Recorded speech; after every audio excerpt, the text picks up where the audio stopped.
Clash of the Titans. Game number 2, round 3 between the Viper and Chocobo. And what a map we've got. We've got Chocobo's home map right here. It's double migration, and that's bleeding awesome. This is cool. It's I'll talk about the map in a moment. But let me just turn the chat off real quick, because these guys are going to talk all over the commentary otherwise. And yeah, so up to the north of the map and up to the northeast, well, yeah, east of the map, we've got the Viper. He's playing as Vikings. Down to the southwest of the map, or sort of west of the map, and the southeast of the map, we have got Chocobo. And he's playing as Vikings as well. And this is going to be awesome, man. This is going to be so good. This is Chocobo's home map, and he's chosen double migration. It's a really, really sweet map indeed. Obviously, we saw yesterday some double Arabia games. They were awesome. So obviously double the town centers, double the fun. And this is going to be so interesting, because obviously these players are going to have double the resources to begin with. It's going to be twice as fast, in a sense. And once they get some momentum behind them, we're going to see some action, and some big action, very quickly indeed. So this is going to be a pretty challenging game. Of course, this map is a hybrid, and whilst taking water control is going to be extremely important, you've got to bear in mind that the land is also important as well. Both of them start with 2 small gold and stone mines next to their initial TCs. So once this gold is out, they've got to move on to the center of the map. And we've seen some interesting strategies when it comes to maps like Golden Hill, for instance, where they really have to take the center of the map very aggressively. We saw not long ago, it was Cloud versus Bagiobro. Getting up that castle on the middle won him the game, and it was awesome to see that. And I think in this situation, when you've got 2 TCs to start with, taking the water going to be important to stop your opponent getting onto the middle, but also taking the middle important to stop your opponent getting gold. And so the balance here is going to be so interesting. And, you know, I'm not really sure how these guys are going to play this. I mean, there's so many different ways you could do it, so many different strategies you could kind of go for. So initially we are going to start with a little bit of a slower, well, not slower start. Obviously at the moment they can't keep both of their TCs producing villagers. Obviously at the moment the Viper just queuing this town centre. This one over here, it's idle because he hasn't got the food income at the moment. But of course once this dot goes up, once they both start getting a few more villagers out, they are going to be able to sustain production from 2 town centres. If we have a look at Chocobo, he's probably going to be in a similar situation.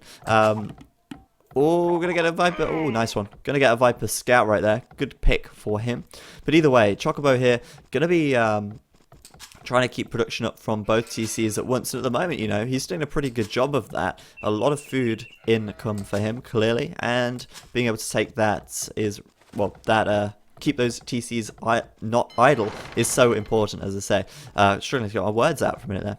One thing I note, though, is that Viper is docking very early, and there's fishing ships coming out already. And of course, you've got to bear in mind, Vikings are a naval civilization, cheaper boats, cheaper docks. So going for a dock early is a good decision, I think. And Viper now, with these fishing ships, going to be gaining a massive food increase over Chocobo. And I think Chocobo delaying this dock for now is probably a little bit of a risky maneuver for him. I think Viper initially taking a little bit more wood to get the dock up sooner. Chocobo, on the other hand, keeping his food production up so his TCs didn't go idle. But Viper now has got the population lead as he's got the fishing ships out. So it's kind of a really big deal. One thing to note as well is that bringing in those deer towards the TC that Chocobo did there, luring them in, really, really nice from him, and I don't think we've seen that. There we go. Viper going to do that up in the north here, but going to be unable to do that over this side, hence why he's taking the deer over here. And of course, they do want to make the most of their natural resources, I suppose, make the most that they possibly can out of what they're given to begin with. But if you just look at their populations, accelerating so quickly, 38 to 34. Chocobo's going up to feudal though, and the Viper still in Dark Age for now. And that's interesting because Chocobo able to get a much faster feudal time here, but he's not made a dock yet. So if he does take water or build a dock pretty soon, he could make enough galleys very quickly to prevent Viper from getting onto the water, and that is a big deal. That is a huge deal. But Viper's population already almost 10 ahead, and both of them getting very population blocked in this game so far. Loads of population blocking going on because, of course, they're used to playing their standard Dark Age start. They're used to playing it where they have, I don't know, like how many? Like 22 villagers even to 26 villagers to go up to feudal. Viper's now on 47 and he's still not clicked up to feudal yet. So obviously they're going to get housed because they're not used to having to build so many houses so early on. But Chocobo here, he's already going up feudal, 3 docks on the front, and I think he's thought about this very carefully. One thing that's easy to do here is keep those villagers coming out and massively inflate your population without clicking up to feudal. And Viper now, if he doesn't make the feudal upgrade, he's going to be in a bad situation. Oh man, Chocobo right now is going to be able to keep production up from 3 docks very easily. We'll probably see those. Yeah, there we go. Double bit axe straight away. And this is a huge deal because Chocobo now, with these galleys coming out, he's going to be able to start taking the water from Viper. And by the time he's actually got the galleys out, he's going to be in a great position. Viper though, pausing right now, I think, or one of them making a pause. I think he's going to have to seriously think about his position here. He's quite away from getting up to feudal, and he's got no military production. I'm a little bit concerned for him.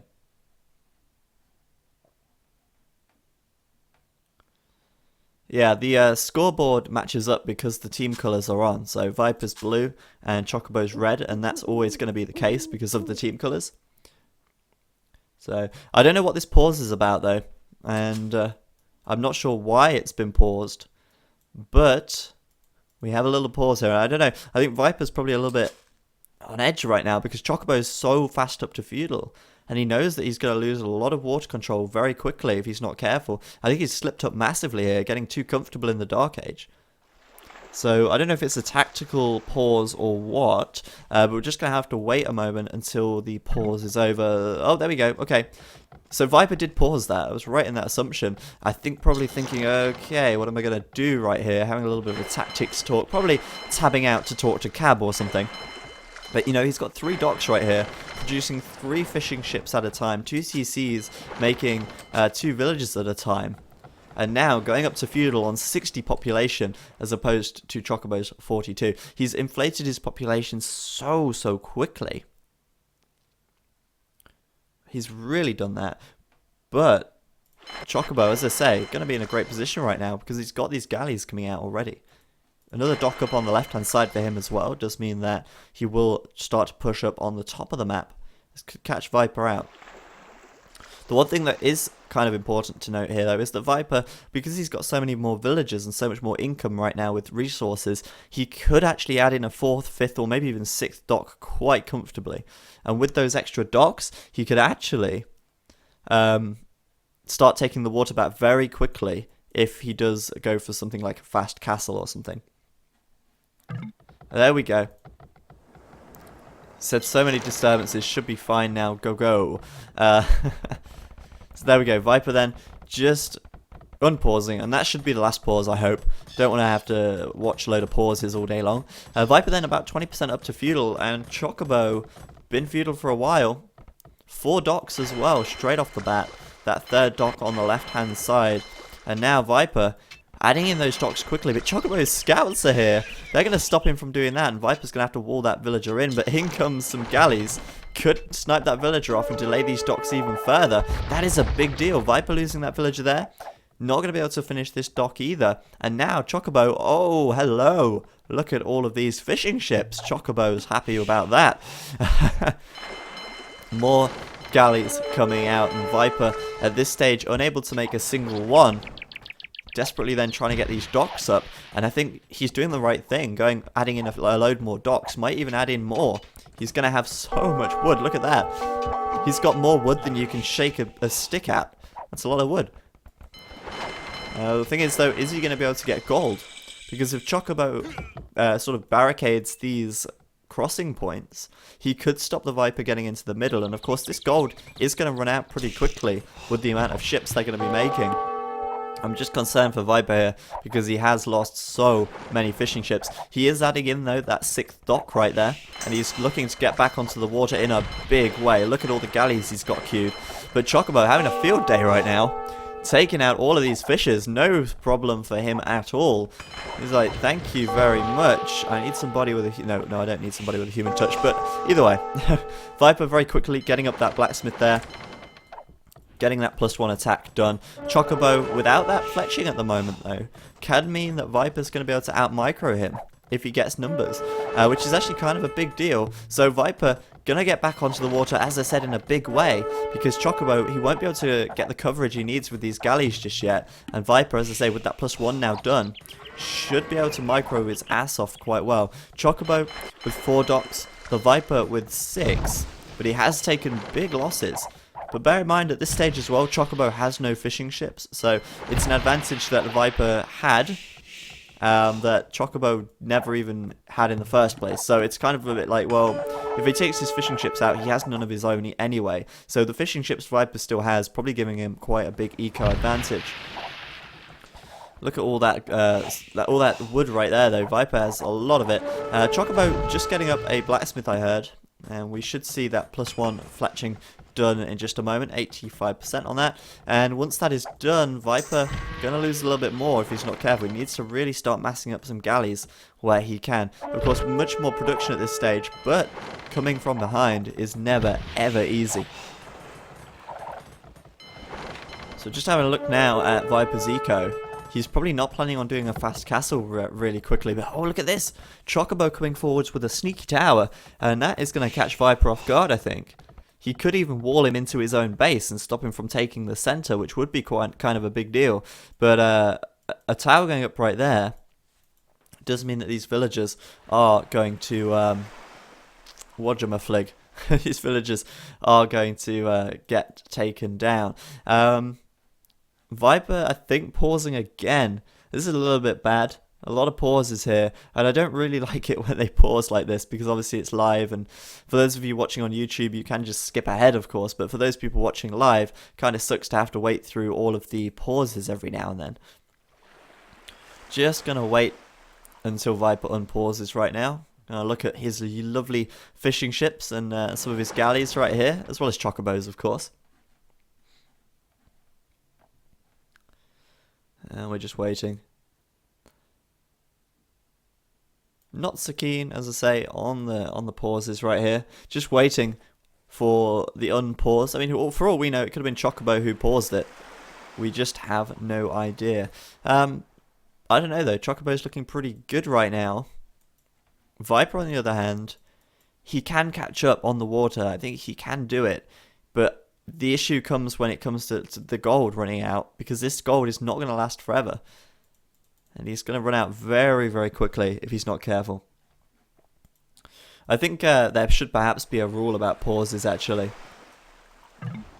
There we go. Once again, another pause. But we're over with. We're done. We are done and dusted. And let's just keep an eye out on this. Of course, that tower there going to go up. Viper has no idea it's there right now. And once that goes up, going to force him off of wood right here. That's kind of a big deal. He has got a lot of wood in the bank, though, so he can afford another lumber camp quite easily. And he will be able to get that wood up. Oh, look at this, though. Viper catching Chocobo off guard. Chocobo in the corner right now. Viper suddenly out of nowhere with hundreds of ships. Alright, I'm exaggerating. About 20 ships. But he has got numbers on Chocobo right here. As I said, he is able to catch him up very quickly because he's got almost double the production right now. Chocobo losing a lot of galleys right there. And that is kind of a big deal. I can't believe Chocobo did that. Got himself cornered. Kind of bad. There's the tower from Chocobo, as I say. Gonna be able to maybe pick off a villager. There's one dead villager. But forcing him off wood. Able to push him back here and split his villagers up. Make another lumber camp, perhaps. So Viper then really trying to take the water right now, and if he does lose the water, Chocobo has quite a nice little advantage. Chocobo is directly connected to this island in the center. He can actually just move villagers from his TC to here, and there's nothing Viper can do to stop him. Whereas the Viper has to move out across the center of the map, and whilst Jesse is connected, it's kind of it's kind of hard to say because it's like Chocobo's docked on the front. He's already at the shallows, whereas Viper's docks are nowhere near Chocobo's shallows, and it's impossible for them to be. So I think he's a little disadvantage in that respect, and Chocobo could easily get back onto the, or get onto the mainland, even if he loses the water. But I really think going to be trying to take water where they can here, both of them, just to prevent villagers getting into the center there. Viper happily taking a load of villagers out for free. 4 villagers down straight away there. Gonna have to move out of the way of that tower, of course, as Chocobo rallies around with these galleys right here. Still some galleys in the back though, still managing to take out some ships by the looks of things. Viper should react to that and deal with those accordingly. Viper up to castle, Chocobo up to castle, and Chocobo is slightly further ahead. Still looking at getting as many galleys out as he can though, as he's kind of forced to play a little bit defensively here. But Chocobo gonna get that war galley and bodkin arrow upgrade much sooner than the Viper is, and look at this, he's starting to run out of gold. This gold over here, untouched of course, but Chocobo now running out of gold here does mean that these villagers are either going to have to move over to here or to the center. But Viper has his galleys right in this choke here, and he could kill them off pretty quickly if they did decide to cross. Doesn't look like that's going to happen, but I doubt it. Anyway, Chocobo up to castle. And we will see War Galley from him coming out pretty much instantly, I imagine. Where is it? No War Galley yet. Okay, no bodkin arrow yet either. I don't know if Chocobo is sleeping on the job here. Either way, he has got the advantage going up to castle, and he should be getting those researches as quickly as he can. But right now, not seeing them at all. And I think Chocobo is... I don't know what he's doing, but... for getting that war galley upgrade is a big deal, because Viper's going to be up to castle in a moment as well, and Chocobo could have had a few minutes advantage there with those upgrades to wreak havoc on the Viper's economy and the Viper's ships, but he didn't do that. And now Viper up to castle as well, and we will see probably from him war galley straight away at some of these docks. There we go, war galley on 20% right there, and bodkin arrow coming in as well. Expected stuff. Chocobo though trying to find some villagers where he can. And right now, I actually wouldn't be surprised if Viper gets these upgrades first, because Chocobo just... there we go. Bodkin arrow is done for him, finally. Bodkin arrow for the Viper a few seconds later. And this is interesting. The fact that Chocobo is putting a TC up here, but Viper is going for a castle. Interesting stuff indeed. War Galley War right up here. And Chocobo now... oh, Chocobo! You are absolutely pinned in here. More ships coming in from behind from the Viper, and he is going to lose so much. And of course, this castle for the Viper is probably going to go up. He's got every villager on hand right here to get this castle up. Pinning Chocobo in here as well. A lot of galleys going down for him, and the Viper's going to be happy with the way that one went. His score just getting so far ahead all of a sudden, and the castle goes up right there as well, which does mean that this TC for Chocobo is going to go down very quickly. Oh man, Chocobo, how did he lose, like in this situation, how did he lose that? He was in a very good position going up to the feudal age there, but Viper's economy, with so many more villagers on hand, he was able to really pull ahead in terms of how many resources he had to spend. Chocobo, though, not going to give up just yet, and I mean, he shouldn't give up just yet, but Viper is going to be trying to take this island where he can. This is kind of funny. Villagers attacking a boat, but the boat will kill at least one villager, I'm sure of that much. And there's GG from Chocobo. That castle on the center island, just too much, and geez, that was unexpected, I've got to say. I mean, Viper... he lost all of his fishing ships. He had no navy, and Chocobo had about 15 to 20 ships out. The next thing you know, 2 minutes pass, and he's got more ships. He's got more economy. Of course he's got more economy, but he's a miracle worker. I don't know. But yeah, it really was down to eco. I mean, he was in Dark Age with almost double the population that Chocobo had, with all those fishing ships and villagers. And that really did help him as the game went on. Anyway, we're going to come out, going to play a quick ad, and Game 3 is going to be coming up in just a moment. So don't go anywhere, as Game 3 will be in about a couple of minutes' time.